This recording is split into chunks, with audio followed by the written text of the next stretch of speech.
I didn't believe it. I didn't believe that I could qualify for the Olympics. I was so scared of getting hurt in the ring. I was so scared of getting knocked out. I was so scared of losing. I used my negative mindset as a strength. That's when I'd done something pretty extraordinary. I got forced to retire from boxing after competing for 17 years. I had no plan B, went into a deep depression, started drinking, put on weight, and then changing my environment. That's a big move. That changed my life.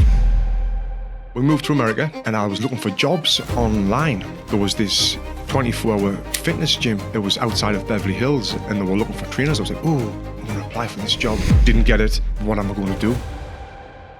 I found a gym that did boxing and I started teaching classes, and within like a year and a half, got named California's #1 gym. How has boxing changed you as a man, as a husband, and as a father? What happens when the fight ends, but life keeps going? Tony Jeffries is one of the most decorated British boxers, a 7-time national champion and Olympic bronze medalist at the 2008 Beijing Games. But when injuries cut his career short, the real fight began. Today, he's built one of the most popular boxing education brands in the world. His YouTube channels reach over 50 million people every month in 9 different languages. And on Instagram, he has over 1 million followers tune in to learn from his drills, his insights, and stories. In this episode, Tony opens up about discipline, the psychology of pressure and injury, and the soul of building a new life after boxing. This is what it means to keep fighting even when the arena changes. This is Tony Jeffries, and this is the Versus Podcast. Tony, thank you for being here. We're here. And you're here, and Sarah's out there, and the 3 girls are out there, so thank you so much for taking time. Excited. Yay, awesome. We usually start off the podcast by asking one general question. What is one thing that when our listeners finish this episode that you hope they'll see differently about the fight, whether that's in the ring or in life? I hope that they'll realize that when you go through hard times, with hard work, you can come out on top. Because that's what I've done through my life. I got forced to retire from boxing after competing for 17 years. I had no plan B, went into a deep depression, started drinking, put on weight, and now I've come out on top in life. So I hope that they can see that, because everyone goes through hard times in life, and you feel like you can't. There's nothing, nowhere to go, no direction to go. But I think I've proved that you can get out of that. So I hope that if someone's listening to this and they're going through a hard time, that they realize that. We get a lot of questions and a lot of comments about mindset, mentality, sports psychology. Were you working with anybody while you were training for the Olympics? Because you actually said in a past podcast that you didn't believe that you had what it took to be. Yeah. Everyone says that, to have success in fighting and boxing, you need to really believe that you can do it. Yeah. I didn't believe it.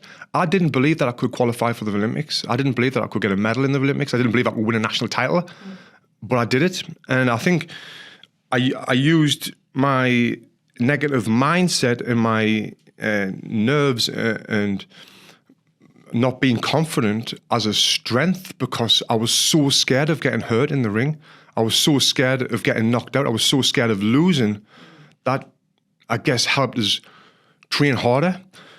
And I was so worried all the time when I was in fight camps about, well, what if this guy does that? Well, what if this guy does that? Yeah. It helped us. But at the same time, it was hell going through this mentally all the time. It made us not enjoy boxing because I was afraid of losing. I was afraid of getting hurt. Obviously, I did box and then I did win just about all the time. So, yeah, I think that not being confident helped us have success in boxing, which is, people don't talk about this. And I think as well, a lot of fighters don't talk about this because it makes you look weak. And I feel like us as men, us as fighters, or even women, we don't want to look weak, especially in the sport that we're in, the fight sport. So, people don't talk about it. But yeah, I was shitting myself. I would walk the ring thinking, why the fucking hell am I doing this? Why this is fucking crazy. I'm not going to do this ever again. This is my last time. And then that would bounce out of my mind. And I'd get in there and I'd smash someone's head in. And I was like, yeah, this is the best thing ever. Winning fights is the best thing ever. So yeah, it would be like this. Was it the high of winning that you like, that kind of superseded the fear of getting hurt? Or like, why did you keep stepping back in the ring? I'm trying to figure this out. Yeah, it was just habit. Like, again, boxing from 10 years old all the way through to 27, it was part of me. It was my identity. It's what I did. Right. I would train. I would shit myself. I would fight. Not shit myself, literally. I would train. I would be really scared. I would fight. I would win. And then I would do it again, and then I would do it again, and then I would continuously winning all the time, winning these national titles, European gold, and fighting for my country, being the captain of England. It was just part of life, being 10 years old. It's what I was used to all the way through until I was an adult. So I didn't have anything else to think was normal. Right. And that's another thing with when you retire from boxing, and you've got to go into like the normal world, what you're not used to. It's tough. And we talk about having psychologists there and people to help you and guide you through. You've got absolutely no one when you retire from boxing. Absolutely no one. You're on your own. No one ever tells you about the feelings that you're about to feel, and no one tells you how to like fit into a normal society. Because I'm not saying if you're a fighter you're special and you're above everyone else, because you're not, but you're just different. It's a different mindset. It's a different mentality in everyday life. So, it's tough to be a fighter for all of your life, and then to not be a fighter. Yeah, I couldn't imagine. Actually, we had on an earlier podcast that I recorded here in Melbourne, Dr. Michelle Payne, who's a renowned sports psychologist, and she said that elite athletes, it takes them 2 years, just about, this is what studies show, to kind of come back into normal society, right? Because there's that kind of identity. It's not even a shift. It's like you're shedding your identity, right? So like, what were the feelings that really happened in those moments? Like, were you just kind of like, if I'm not at the gym training, I'm not. Yeah. So if I'm not in the gym training, what am I going to do with my life? Right. Yeah. But that's when I'd done something pretty extraordinary. Okay. And everything changed, even up to this day, is I put all of my hard work that I put into boxing, which is, I'm working harder than anyone else, unless you're another fighter. Fighters work so bloody hard, not just physically, but mentally as well. So I put all of that hard work into business. But the business that I did was boxing. I'm still in a boxing gym every single day, still putting that hard work into the boxing gym. But I'm obviously I'm not doing the physical work. Now I'm teaching people. Now I'm really putting that dedication into a business. Now, if you think, if you're working so hard as a fighter, you're putting all of this time and dedication into this sport, right?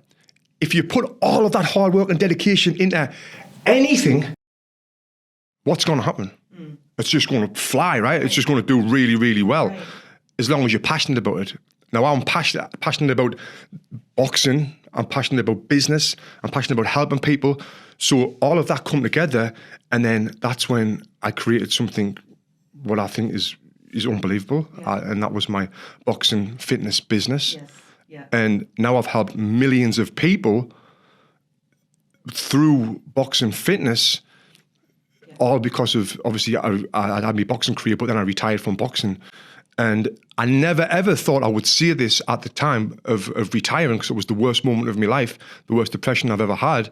But my hands getting injured was the best thing that could have happened to me back then. I'm so glad that I got forced to retire from boxing, because if I didn't, I wouldn't have been able to help the millions of people that I'm helping now on a daily basis, but also I would have been getting punched in the head even more. I would have lost more brain cells than I've already lost. CTE is a real thing. Brain damage is a real thing. Dementia is a real thing. And we've seen, and you know the fighting game as well, fighters who don't know when to stop. they're continuously fighting, they're continuously getting punched in the head. Yeah. I'm 40 years old now. I've got friends who I boxed with, good friends who is having fights now at 40 years old for the money or for the wanting to get in there. And these haven't found the passion that I've found about helping people in the business, what I spoke about. So, it's rough to see that, you know. Yeah. So retiring from boxing was a great thing for me. If we could unpack that more about, I guess, that transition from being an elite athlete and being forced to retire, essentially. Yeah. So what were those first few months of retirement, forced retirement, like? Yeah. So, like I mentioned, boxing from the age of 10 years old, I went. I had a successful career. I was 27 years old, a professional, undefeated, fighting live on TV. Well, I had a pretty good name in the UK for people thought I was going to be a world champion, whatever. And then both of my hands were damaged really bad. I got surgery on them, but I didn't realize that this was the end of my career. I was like trying to get them better, doing rehab, doing everything I could to get my hands stronger. So it was like it wasn't like an instant thing where it was like, you know, that's it, that's happened, you retired. Right.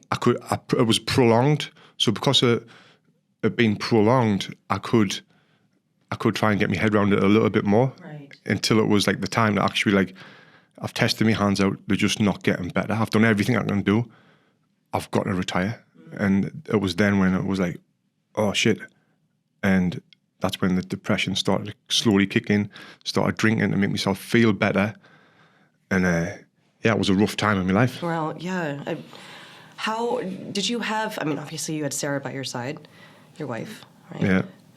Were you working with sports psychologists or any mindset coaches, or were you talking to anybody? Yeah, see, that's the thing with boxing. Yeah. There's no one to tell you about the feelings that you'll go through when you retire. There's no psychologists there to help you. No one to tell you about the experience that you're going through. So you're left alone. So that's even though I did have my wife, my family there, you know, I had no one to really who experienced this before, who can tell us what to do and you know what I'm going to be feeling like.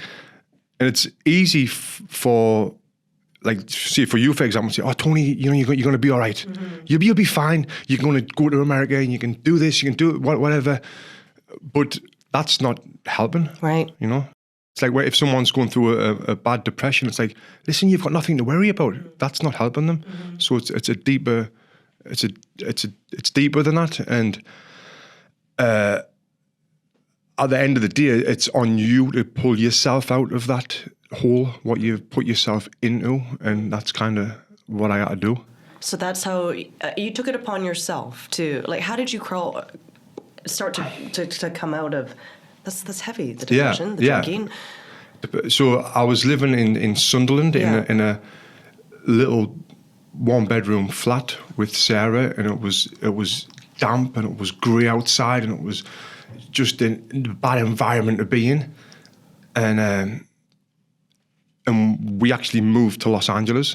And then changing my environment from being in my hometown of Sunderland, where everyone knew us and everyone was coming up with saying, when's your next fight? When's your next fight? Oh, how's your hands and all that?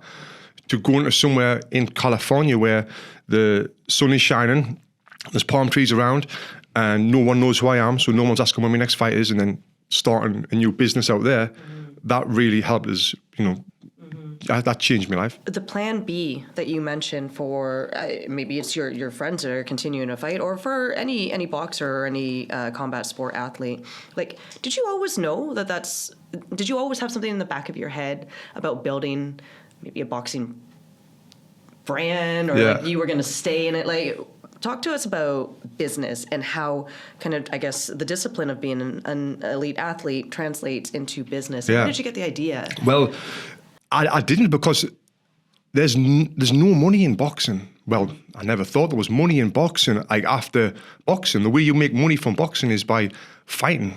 And I was getting paid like £12,000 for a fight. If I fought in my hometown, I was getting £20,000 for a fight, which is around $30,000 US, which was really good. And I thought, I'm never going to earn this money ever again. How the hell can someone earn this sort of money ever again? Right. I would have to do something else. But in the boxing fitness industry, you actually can earn that money and earn more of that money as well. So I never thought that I'm going to be able to do anything in boxing. So it was like, what do I do now? Do I get a job for someone else? Do I do personal training? Right. And I just didn't know what I was going to do. So the first thing I thought I will do is I'll be a personal trainer. Personal trainers don't earn great money unless they're doing my boxing certification course. Then personal trainers link below. Yeah. Personal trainers don't earn great money, but they can earn a good living. So I we moved to America, and I was like, what do I want to do now? And I was looking for jobs online, and I seen there was this 24-hour fitness gym. It was outside of Beverly Hills, and they were looking for trainers. I was like, I'm going to apply for this job here. So I applied, and I had some personal trainer qualifications, and I went in for an interview. But I remember before I went in, I was so nervous. I'm 27 years old. I'd never done a job interview in my life. I'd never had a proper job in my life. And I put my shirt on, some suit bottoms, and I looked smart. And I remember I drove there with my wife, Sarah, and I'm in the car, my palms all sweaty before I went in. And I'm like, oh no. And I brought my Olympic medal. I thought, this is my golden ticket here. Even though it's bronze, I thought, this will convince the guy, like, you know. Yeah. So I went in for the interview. I'm sitting like we are now across each other from the desk, and I'm so nervous. The guy sits like this. I'll show you. The guy sits like this. No, he doesn't.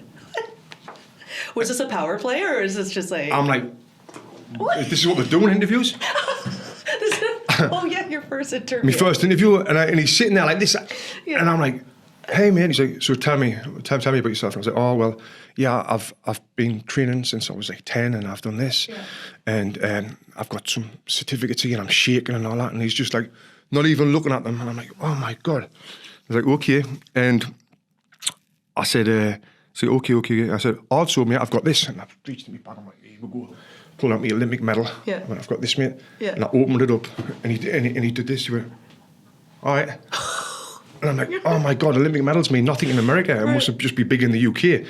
And he was just being an absolute dick. Yeah, I was gonna say. Yeah, proper dick. Yeah. And he's like, okay, I'll. And I was like, well, mate, if I come here, I've got lots of boxing experience. I can probably create a nice boxing program here. Get lots of clients. We could do classes. I'll do private training with clients. And he's just like, okay. Then I left, and then about a week later, I didn't hear back. So I sent him an email. I was like, hey, mate, just curious about with the job. And he's like, we'll give it to someone with more experience. Oh. And that was it. I was like, oh, my God, what am I going to do? I can't even get a job in the gym. And I was gutted. I was like, shit. So anyway, I found a gym that did boxing, and they heard about my background, and they hired us straight away, and I started teaching classes and all that, and people loved us, and I created a boot camp, and then I created a gym, which got named #1 gym in California. And that was within like a year and a half. But I couldn't stop thinking about this guy in the back of my head. So I sent him the link, because we got named #1 gym in California for men's fitness. So I wrote the guy an email. I was like, hey mate, I just want to say that, remember me? You didn't give me a job. You gave it someone with more experience. I wanted to create a boxing program in your gym. Well, I just want to show you this. We've just got named #1 gym in California. Open my own. You fucking dick. And sent him it. Didn't hear you back. I was going to say, did you get a reply? No, I wish I did. I want the receipts. I just had to send it. But so talking about, I went a bit off track there, but talking about after boxing, you don't know what you're going to do. Yeah. I thought I wanted to apply for a job. I went for that job interview. Didn't get it. It did hurt us, because I was thinking, what am I going to do here? And you've got, like you said, we've got no one to talk to about this stuff. But then, not luckily, but then I put the hard work in, and I went the other way. Yeah, exactly. I mean, it wasn't. I don't want to liken it too much to your hand injury, but like you said, I mean, some things they happen for a reason or they don't happen for a reason, right? And they were, I mean, it was, I feel like it's like when we met. Yeah. That was just in an airport in Bangkok. And I remember you passed by me, the whole family passed by me, and I went, that's Tony Jeffries. I swear that's Tony Jeffries. Yeah, and Tony happened to be on my flight back to Bali because you were spending kind of the summer there. And I remember when I finally went up to you and my hands were shaky and I was just like, hi, can I get a selfie? No, you said, do you want a selfie? I was like, yeah, but I can't take it because, like, first of all, my arms are too short. And second of all, I'm shaking too much. But, like, it was a line that we were, I think, right? Yeah. Yeah, and... okay, so you had that setback. I mean, imagine, you probably wouldn't have been able to grow at that Beverly Hills gym. Exactly, yeah. Right? So it's again another thing that I'm glad that I didn't get that job. I got the experience. I can tell a story about it. Right. And now I've got my other business that's developed through not getting that job. Yeah, yeah. So then, okay, you were hired at the next gym, or at that first gym. You were teaching classes. Was it boxing for fitness or was it boxing for fighting? Boxing for fitness. Okay. And I could not believe at the time that I could make money by teaching a middle-aged lady how to box who didn't have a clue. And I remember my first client I got, it was a lad called Lewis. Okay. I've become friends with him, but like he was paying me $100 for 3 training sessions, and I was like, I'm getting $33 a training session. I cannot believe this. This is unbelievable. It's easy money, and I'm teaching them pads and teaching them boxing and all that. Then my next client come along. It was a lady who, Janet. I think she was about 57, and I was charging her $60 a session, and I was like, oh my God, I'm absolutely robbing these people blind here for this money. And I seen that this can actually be something massive. You know, people love boxing for fitness. It's addictive. They're not getting punched in the face like boxers do, and it's a great workout. And then I left that gym and I started doing a boot camp on Santa Monica Beach for donations only. And this boot camp got really big, really fast. And a funny story, one of the clients who was on the boot camp, her boyfriend was Mickey Rourke. Are you familiar with Mickey Rourke? Yes. Right? And Mickey Rourke loves boxing. And she was like, Tony, Mickey wants to know if you want interested in opening a gym. I'm like, yeah, I am. Yeah. So he was going to invest. So he didn't end up investing, which I'm really glad about. Another thing which I'm glad about, I invested all the money that I made from boxing, the rest of the money, into an empty warehouse in Santa Monica, and created what we call Box and Burn, and that was the first. That was the gym that got named California's #1 gym, and yeah, that was like a huge eye opener for us. Like, because where I'm from, you know, no one does boxing for fitness. You do boxing for fighting, where you pay like £1 a week for training. Here, people were paying like, at first, back in 2012, $150 a month. And it was just like, wow, yeah. Why did Janet want to learn boxing for fitness? Right.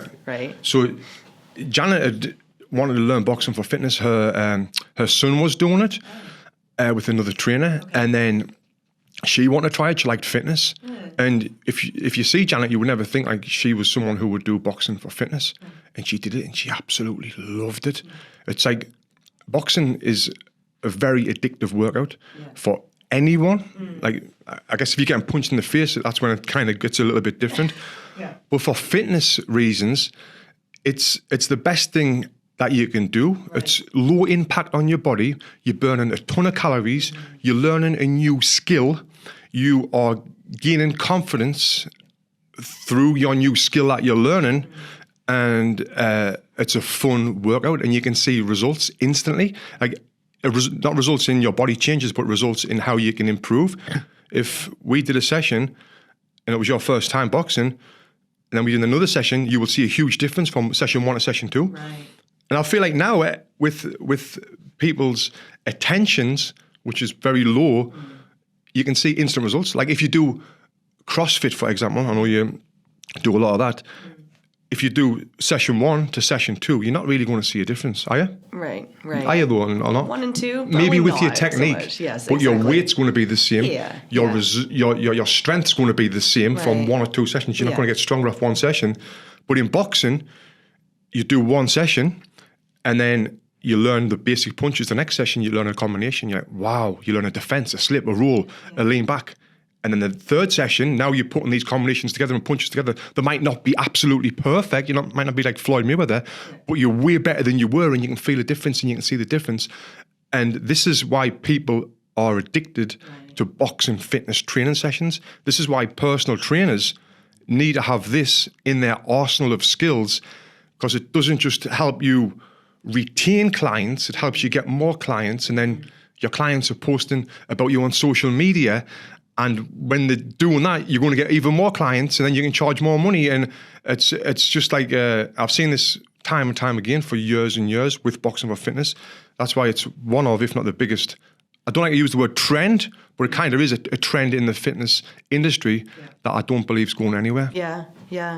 I mean, you've helped how many PTs now become certified? Yeah, well, I've helped over 4,000 people from around the world with our certification course. Yeah. And not all of them's been PTs. Some of them's been dads who think, I want to help me kid when they get older learn some boxing. Some of them's just been boxing enthusiasts that love boxing, and now they want to do this to change career paths. Right.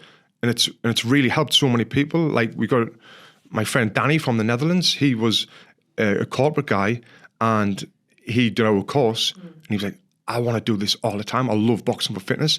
Then he started teaching it, being a personal trainer. Yeah. Then from there, he opened his own gym.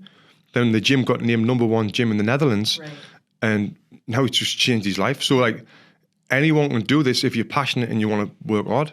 Yeah. And like we were saying, I mean, there's people all over the world that you've helped. But you're now also, you've gone against, I guess, the grain in terms of you and the family.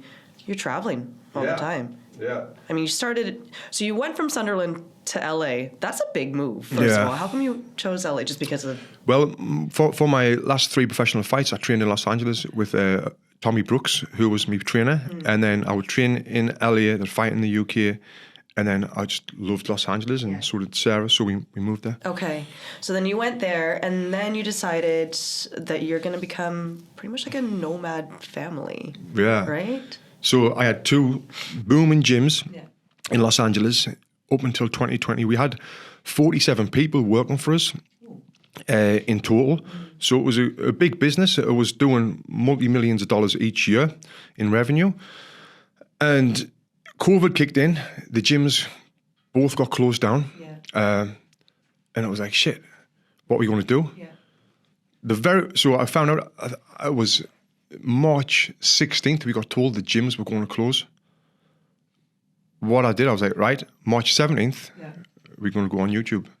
So I started teaching fitness classes on YouTube the very next day for our members. And then I used the empty gym to start creating content rather than just letting it sit, creating content on YouTube. And then YouTube wasn't really doing anything for us, but I was constantly creating content. I bought a sauna for my house. I was sitting in the sauna at night, and I was thinking of different YouTube ideas. I was thinking about who can help me grow this YouTube. I want to smash YouTube. Right. I had 10,000 subscribers at the time, which was just old videos of me doing crap on YouTube.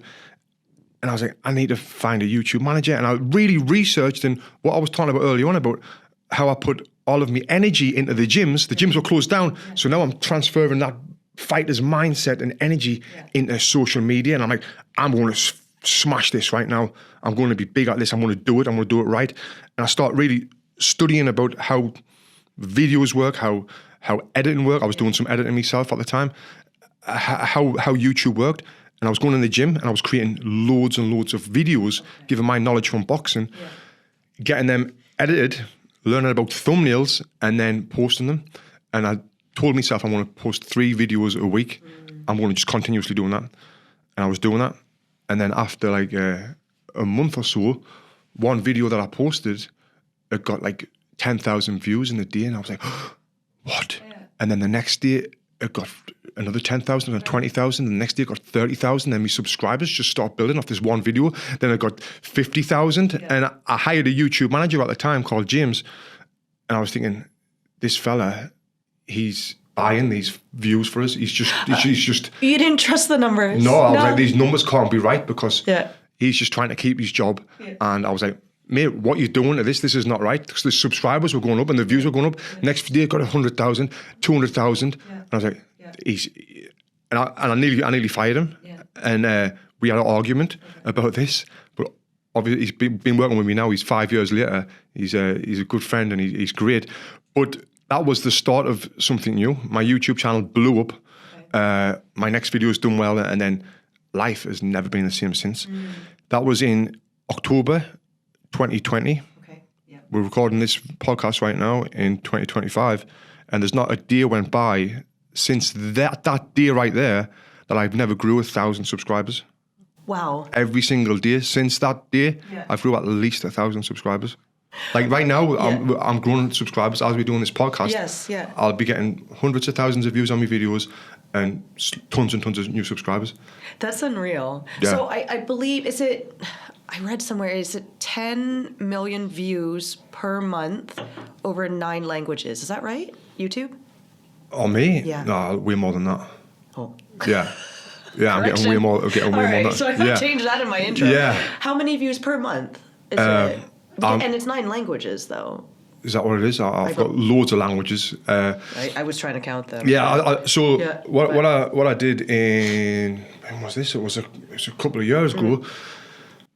I thought, I'm getting millions of views on my YouTube channel in English, but English is not even the biggest spoken language in the world. Right. So I was like, what if I translate the videos? So I started with Hindi. I translated them, the videos started blowing up. Then I did Arabic and I did Spanish. Yeah. And I've got Japanese, I've got Mandarin. Yeah. And I just started hiring people to translate me videos and putting them into them languages. And they've all like blew up and it's crazy. We just touched on me traveling the world there, right? And before YouTube, even though I had a successful boxing career, and we spoke about you recognized me in the airport, if I didn't do my YouTube or my content, you wouldn't have a clue who I was, right? That's true. Yeah. And we've traveled the world since 2022, been to so many different countries, and there's not a country that I've been to where people haven't asked me for pictures in the street, and it's all through content, through helping them with boxing. Right. It's crazy. How did you, because, we talk about the plan B, about, I guess, what are you going to do after the fight, right? But like, we're going to hear a lot of people saying, well, I don't have that level of like business, or I don't have that business mindset, or I don't have that level of creativity. Like you're sitting and you're thinking about all these content ideas. That doesn't come naturally to a lot of people. No. But you learned it. Yeah, I learned it, and it doesn't come naturally to me, but I learned it and I worked hard at it. But I love it as well. I love the creativity as well. I think if you are thinking, and I've had fighters messages like, Tony, I want to start doing YouTube. I want to start doing this. Yeah. And it's like, great. And I'll give them some more advice. But you've got to love it as well, I think. Like people go into YouTube to try and make money, and it's just like, you're not going to do it. You've got to absolutely love the process, love the creativity, love the learning about how to retain a viewer on the video from the beginning to the end, because if someone watches the video and they turn it off, then that video is going to tank. So you've got to learn all about these processes. If you're not passionate about that and you just want to do it for the money, you're not gonna build and grow. Yeah. Like I didn't go into YouTube for the money or doing social media for the money at first, but no, even now I do because I love the process. I love creating the content. I'm creative, and I love seeing views and subscribers and the comments coming through, people telling me you've helped us out. Yeah. So if you're a fighter and you just want to do it for the money, you see you see me and you think, oh, he's smashing on there. I know more about boxing than him. You might. Right. People do. Yeah. But like, you kind of put it onto a video. And I tell people as well, like, I get so many comments like, Tony, you're the best boxing coach in the world and all that. And blah, blah, blah. I'm bloody not. Like, I'll go to little gyms, maybe here in Melbourne or in Bali, and I see trainers. I'm like, wow, this guy's so knowledgeable. He knows way more than me about boxing. But the problem is they can't put that into a video and then put it out and learn about algorithms and thumbnails and titles and everything else that comes with it. Yeah, because you know the whole. I know this personally from experience. Because I love it. With you, because I love it and I'm passionate about it. So that's hard for former fighters to do, or fighters to do, because they don't love it. And I guess that's the thing about when you retire from boxing, finding something that you do love and putting that energy and time into it, and that'll grow. If you don't love it, it's not going to grow. Right. So I think that's a hard thing for former fighters, to find out what they love and putting the energy into that. But if they do that and put that hard work and dedication into it, it's just going to go one way. Do you think that's your edge? Is kind of, I don't want to call it obsession, but no, it's right. But you seem to be. Yeah. I mean, because when you're in it, you're in it. Like, you know a lot about everything. Yeah. You know, again. Sometimes you'll say something, like, just personally from, and this disclaimer, I mean, Tony and I work together. Yeah. Too, which, again, is just, that chance meeting has turned into something fantastic. Yeah. Right? But, yeah, sometimes you'll say something about, you know, either a piece of data or metric or a creative part, and I'm kind of going, holy shit, how does he know that? Like, you know, because you're not just looking at it from okay, I'm gonna record this content, I'm just gonna put this up now. Right. You are okay, for lack of a better word, obsessed about like the perfectionism part, or like just from every little detail. Yeah. Which isn't a bad thing, right? Do you think did you get that from training and being an athlete, or has that always been in you? Was that something that was in your upbringing? No, I'm not like that with most things. I'm not normally a perfectionist, but when it comes to content, I've done it that many times. I've posted thousands and thousands of videos. I just know what I want and what works and what's better. So it's just repetition. Like throwing a left hook to the body. I was perfect at that. Through repetition. Same with content, repetition. And then if something can be better, let's make it better, and then we'll put it out. You know, right. We could like. I'm a big believer in perfection prevents productivity. Have you heard that before? No. So if you're looking for something perfect, it's never exists. Or I'm a big believer in done is better than perfect, right? It's better to get something done and get it out than perfect it. But when you know that it can be perfect and you know what's wrong with it, I'm talking content now. These little things, and we've got the resources to do it. Let's just do that and then get it out. Right. If that makes sense. That makes complete sense. But if someone is looking to start off for social media and I've got a big following like me, definitely done and getting it out there is better than perfect, because you can learn along the way. So many people they haven't got a following and they'll start to create a piece of content and they're just really trying to get everything perfect before they post it. No, I would rather post it and then learn about look at the data on that and why did that not work, and then do the next one and the next one, get it out there, more the repetitions, you know, and like even now I'm still obsessed with the data. Like I'll post a video on YouTube and I'll see it and I'll be like, that's a bit boring, that bit there, and I'll go into that YouTube studio and I'll cut it out on the video. Oh, shouldn't do that. Yeah, and then you can see the dip, the dip, like. And I'm like, why? And I'm like, why the hell did I even add that in there? That should have been gone. And then trying to keep the. Anyway, I would talk about the analytics of data about this stuff all day long. Like I would do a full hour just talking about this right now. Okay, well that's part 2 in the podcast. But that'll cost you $1,000 to find out this. Sign up on my course. Can we go back to that though? The fact that you're actually going into YouTube studio or editor and you're actually cutting it yourself. Yeah. Like yeah. you're not just handing this over. Right. You are completely hands-on. I know this too because of the number of WhatsApp groups we have. Right. But like, again, is that from passion? Is that from a worry? Is that just from like... My full business, as you know, relies on YouTube is the top. Yeah. This is where everyone's hearing about me. Yes. I work fully online. So without them views, everything else in the business, we can always do paid advertisement, which we are doing, but it'll not be as strong. So if I can go on, just have a look at this video and then say, oh, it's dipping there. Yeah. I'll cut that out and it'll be better. Like, and I've got my YouTube manager. He could also do that, but he's working on lots of other things. But as well, it's constantly about learning about different things. Like the video I'm talking about, I was a reaction video. So what I've started to do now, and I'll talk about this funnel, right? This funnel, it's God. What I do now is I tell my followers on Instagram and YouTube, do you want me to watch your video and I'll review it on my YouTube channel?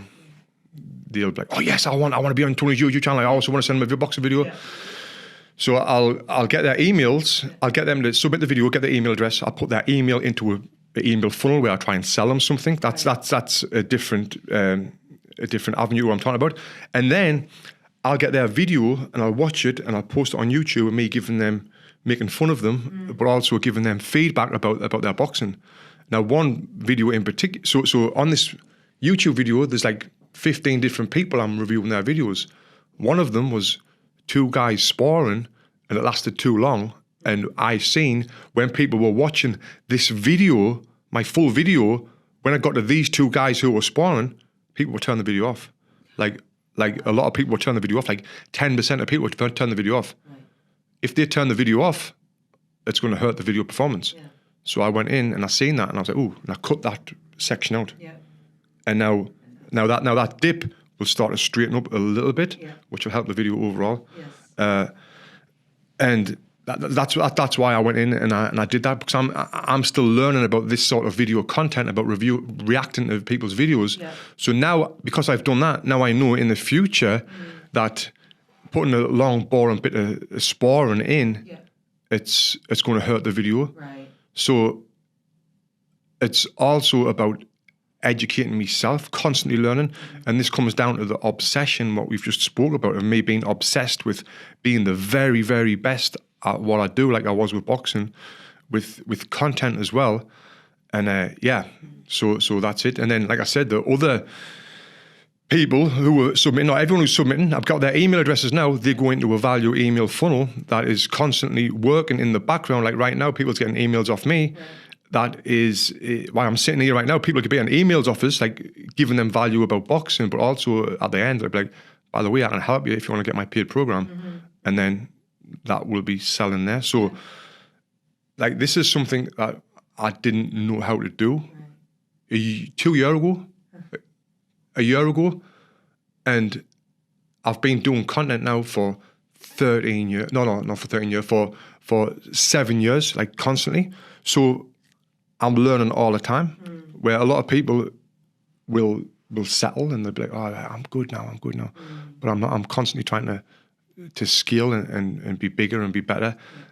And as well, what I spoke about there, about getting the emails and selling them, that's not something sneaky. People might be thinking, that's sneaky. Like you keep checking them, getting the email. No, I'm not, because the things that I'm selling is going to help them. Mm-hmm. It's not like I'm selling, get rich quick in a week. No, I'm selling them something that's going to help them get better at boxing, which is the footwork or the heavy bag stuff. And so that's I've went off on one there, but that's like my kind of the way my mind thinks constantly. Yeah. And then I look at the data of the emails. Yeah. So the emails I'm talking about, I look at the data of them. Why is people not clicking on this email? Yeah. Do I need to change the subject line of the email? So, and if like people, if you listen to this, you're like, wow, that's so complicated. Mm-hmm. But if you're not obsessed with this, then you'll not do it. like boxers say, I want to get into social media, get a ton of views. Yeah, you get a ton of views, but if you do manage to get a ton of views by being obsessed about the content, how can you monetize that? Yeah. Can you create an email funnel or automation? There's just so many moving parts. But I'm obsessed with to do this. Yeah.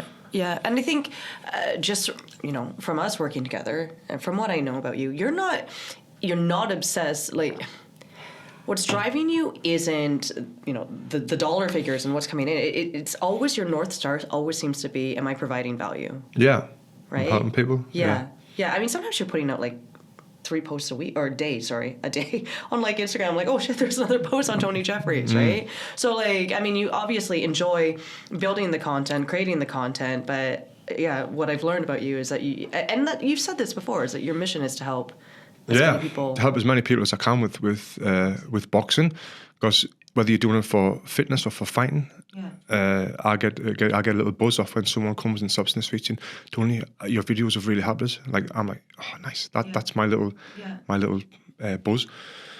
And it's strange because when I shoot videos, I'm by myself often, or I might have a videographer there, and I'll shoot the video, and then I'll get the content, I'll send it to my editor, I'll review it.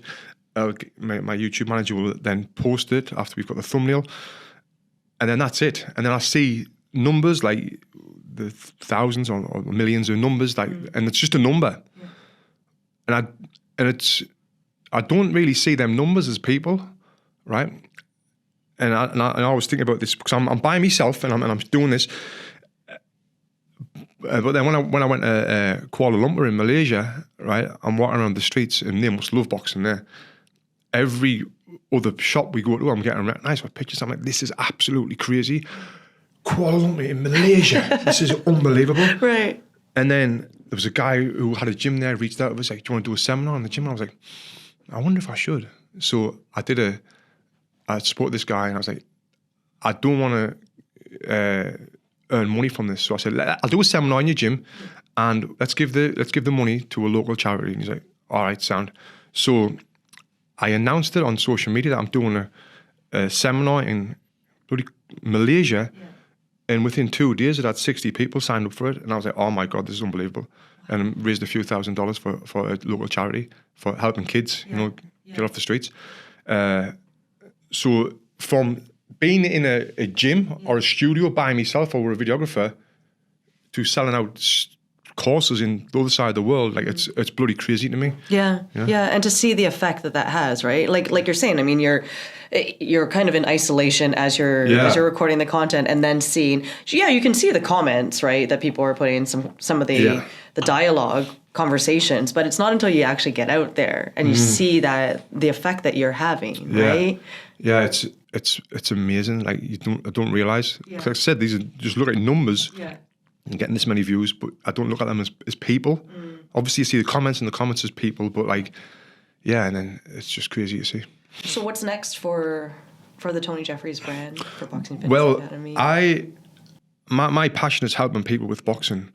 When I first started as a personal trainer, I was helping one person at a time. It was great. Then what I did, I started to do group classes. Now I can teach 30 people at once. And these 30 people are getting a great boxing workout, which is great. Then in 2015, I had an idea.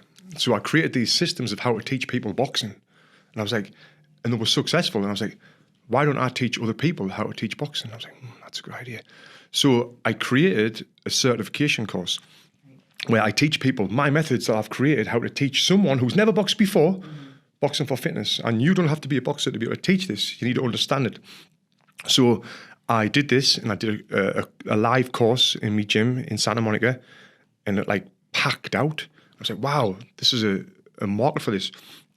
So then I did another one, started teaching boxing around America with my certification course. And now what I'm doing is I'm not just having an impact on 30 people in a group class. Right. I'm helping this one trainer who can now help 30 people. So the impact from my boxing methods or boxing, not just my methods, but anyone's boxing, is helping more people, right? So I'm like, wow, this one trainer now can help 100 people, and that's help from me. So I'm like, yeah, a big impact. And I've worked with 4,000 people with that. Now, I want to go one step further. So it was like in 2021, I was like, this boxing class that we've created in Santa Monica, what if I can get that in gyms? And now I've got, it's called the Boxing Fitness Connect program, where I can give gym owners these program boxing classes. They can put them in their gyms. And now I can educate them how to teach them correctly. Yeah. Like we got named #1 gym in California through these classes. And now there's gym owners around the world and gyms around the world helping 30 people at once in a class every single day. Yeah. So the impact that it's coming from me, I guess, without sounding like a big head, no. it's having impact on people around the world. Right. Yeah. And yeah, like right now we've got like 10 gyms in the UAE. Okay. And let's just say them 10 gyms is teaching 30 people a day in each gym. That's 300 people a day from that boxing program. That's 9,000 people a month, I think. I don't know. But it's thousands of people each month doing these boxing classes alone. How good for the gym owner though? Like they're right? They're putting that on, and then now they have 30 people in their classes, right? And again, it's accredited. It's safe. It's from you. Yeah. Right. Yeah, they've got like me on my team on the screens, where the coaches are following along with. The members are having a great workout, and it's helping them get new clients, retaining clients, and building their business. So not only are we helping the thousands of people who's taking these classes, but we're helping the gym owners, saving them time from programming classes, from testing different classes out. We're helping them with this. They're going to obviously help more members, but they're also going to generate more revenue. And then their trainers in their classes, who we also teach, they are teaching the classes, so they benefited from it now. So it's like it's a win-win-win for everyone. I mean, it's super exciting. Obviously, you're right in the thick of everything, building businesses and building the brand to new levels. It comes down to the passion, and I'm not doing it for the money. The money is there now. I'm doing good financially, but it's I didn't do this for that. There's got to be more than the money, and there really is, and helping so many people around the world with boxing, it's amazing. What's the one piece of advice then for younger fighters or somebody, because you've talked about a plan B? How do I start even thinking about that plan B? So, if you're a fighter, and what I would say is think about life after boxing. If you are a fighter, because everyone says, no, you shouldn't think about life after boxing because you forget about what's in front of you.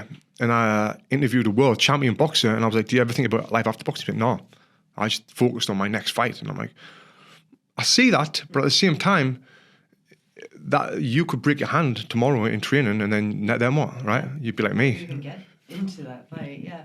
So I would always think about in the side of your head life after boxing and doing something else if you're a full-time fighter right now. And what that is, it's not for me to say. It's for you to think about what you want to be doing in the long term. But also that being said, I think everyone in life, we're all on journeys that can just change all the time. So it's not like, I want to do this for the rest of my life. Well, that would be great, but you might start doing something and then something might change and you might start drifting this way, then this way. So, I wouldn't put too much pressure on yourself, but definitely think about it. Okay. How has, we're almost wrapping up here, but how has boxing changed you as a man, as a husband, and as a father? I'm not sure how boxing's changed me as a man, as a husband, as a father, because I can't remember life without boxing. I've done it for that long. So it's molded me into the man I am today, which is, I'd say, very hardworking, very trustworthy, a man of my word, and doing the right thing. Mm-hmm. I always want to do the right thing. And I guess that comes from boxing. I come from the way I was brought up or whatever else. But I was brought up in a boxing gym. Been getting punched in the bloody head since I was 10 years old. Yeah. So yeah, boxing has really helped develop me into the person I am today, which I would say I'm a decent human being, and I give back to society in my own way, which is by providing free content for millions of people from around the world. I mean, stand-up human being, I can attest to that. This is a final question, Tony, actually. Oh, because we've just kept going, eh? Right? Can I just look through this just to make sure? Yeah. I don't want to go into any of the negative things anymore. No, we can if you want. I was actually going to ask you about, I would love to ask you about BJJ. Oh, yeah. Yeah, because have you rolled since you got your blue belt? Last night. Oh, you did? Yeah. Oh. But it's a secret, I'm not telling anyone yet. Can we put that in the podcast? Because, I mean, the last post, or that it seemed that you had put up, right, was you got your blue belt, but you just put your gi back on because of the neck injuries that you sustained from boxing and from being over a desk, probably looking at the data and the algorithms. Yeah. But, can you tell us about that transition into BJJ? Yeah. And your whole family now does it, too. So what was hard about retiring from boxing was there wasn't really another workout that I like to do, and I know how good exercises for your health, and didn't really enjoy anything until I tried Jiu-Jitsu, and I started doing Jiu-Jitsu a few years ago, and I really enjoyed it, even though I was getting destroyed off 16-year-old spotty kids, and I'm a big strong man. But I loved it, and my kids were doing it, and my wife's doing it, and I did it for a few years on and off with the traveling, and then when we come to Melbourne, we found a great gym. Marcelino, and his coaching methods were great, and I started training with him, and then I competed. I won the Australian National Championships as a white belt, but I hurt my neck, and because of my neck injury, I had to retire, if you like, pack in Jiu-Jitsu, and I was devastated because it was the one thing that I loved. It was the one thing that took my mind away from work, from everything else. And it's sad that I had to stop doing Jiu-Jitsu, right? Because I had got a big bulge in my neck. But then you went and rolled last night. Are you coming back? Can you? Is it cleared to? I've done a couple of fundamental classes since then. Okay. Not training hard, not the sparring. And it's something that I would love to get back into again. But when I hurt my neck, my life was on hold for 3 months. I lost all the muscle in the right side of my body. I was bloody miserable. And it's do I want to risk that again by doing hard jiu-jitsu training? And the answer is no, I don't want to hard jiu-jitsu train again. But I can go and do a light fundamentals class with the white belts, and with my wife. I did a class last night with my wife. She was my partner for the full session. And I'm way bigger than her, way stronger than her, so she couldn't do an absolute thing with me. So it was good for my ego and made me feel good that I've still got it. She actually did pass me guard those, which I was like, oh no. But so I can do very light jiu-jitsu, but the thing that I loved about it was the competitiveness and really trying to smash a brown belt or a purple belt, and then them just choking us and me struggling, which is the thing I loved about it, which I don't think I'll ever do that again. Because all three of your daughters do jiu-jitsu, what are you going to do, or how are you going to react if they decide that they want to compete, not just in jiu-jitsu, maybe a striking? Yeah, so I wouldn't let my kids compete in a striking sport where they're getting punched in the face. In jiu-jitsu, they've all competed. They've all won medals in the national championships, which is great, and it's great for them. But when it comes to getting punched in the face, I wouldn't allow them to do that. Obviously, if they were 18 and they're like, "Dad, I would advise against it, because the risk is not worth the reward in boxing.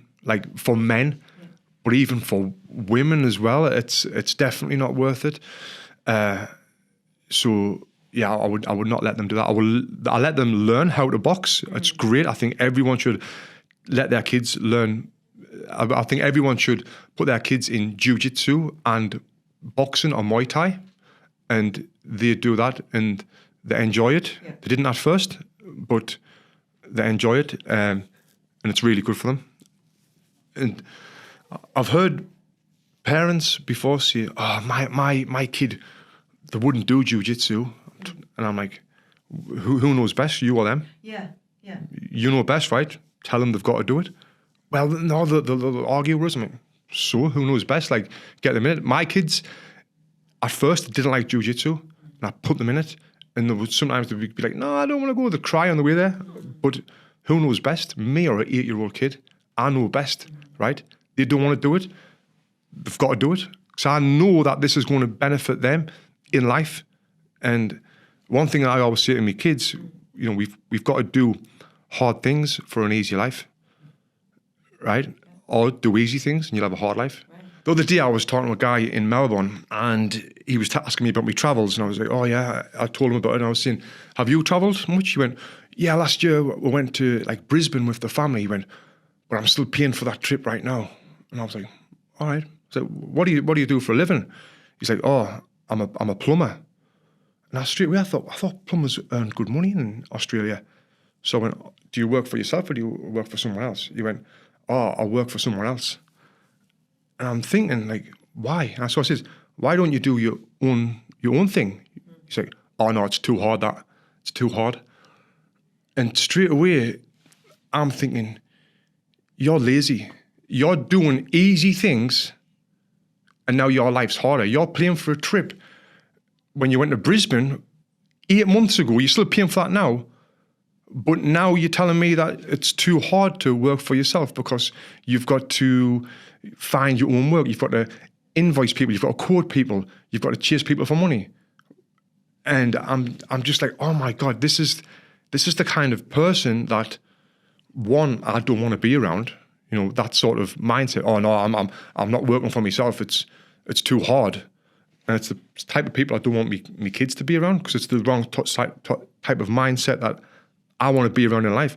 You're not going to do hard things now for an easy life. But what you're doing now, you're doing easy things, which is showing up for work at 9 o'clock, sitting around, being lazy. And now your life's harder because of that. Now you're paying for a trip 8 months later that you could have afforded if you could have afforded if you did your hard things now. Yeah. So I used this as a lesson to teach me kids. I remember driving home with the kids in the car and I told them all about it and I was getting all angry and they were just like, not even listening. But it was a great lesson to tell me kids, you've got to do hard things for an easier life. If this guy worked harder, he would have a way easier life right now. Yeah. But he's not. He's doing the easy things, and his life's way harder right now. He can't travel. He can't buy the nicer things in life because he's doing the easy things right now. Right. And that's a great lesson I told the kids. It is a great lesson, especially for him to say that to you, and you are the embodiment and living that life, right? Yeah. You're the example for your kids, the complete opposite of that. Yeah, and his kid was there as well, and I was thinking, oh my God, what a bad example. And I got angry, and I was just like, I do not want to be around this type of people. I don't want my kids to be around this type of mindset in life because that's what drags people down. Yeah. It really does. And I use that as a great lesson for my kids. It's a great lesson for everybody. Yeah. Yeah. Final question, Tony. What truth has your journey revealed to you about yourself? What truth has it revealed my journey? What I've just said. Do hard things for an easy life. Yeah. Being a boxer, going through all of that hard work in the gym, getting up early, dieting, that was so bloody hard, the hardest things I've ever done in my life. And then transferring from boxing into owning a gym and then doing the social media stuff. I'm doing hard things all the time. But it is now Friday at 11 o'clock and I'm in Melbourne doing a podcast with you. Yeah. This is easy, right? If I didn't do all of them hard things, I couldn't be doing this easy stuff now. I can go to a restaurant and get whatever food I want, and I don't have to think about how much it costs because I've done all of them hard things. So I guess doing these hard things has really helped me have a easier life. Getting a flight now and go anywhere I want in the world, got no commitments, because I've worked me bloody arse off, and I continuously do, to be able to have this life. Awesome. Thank you, Tony. Thank you. Thank you.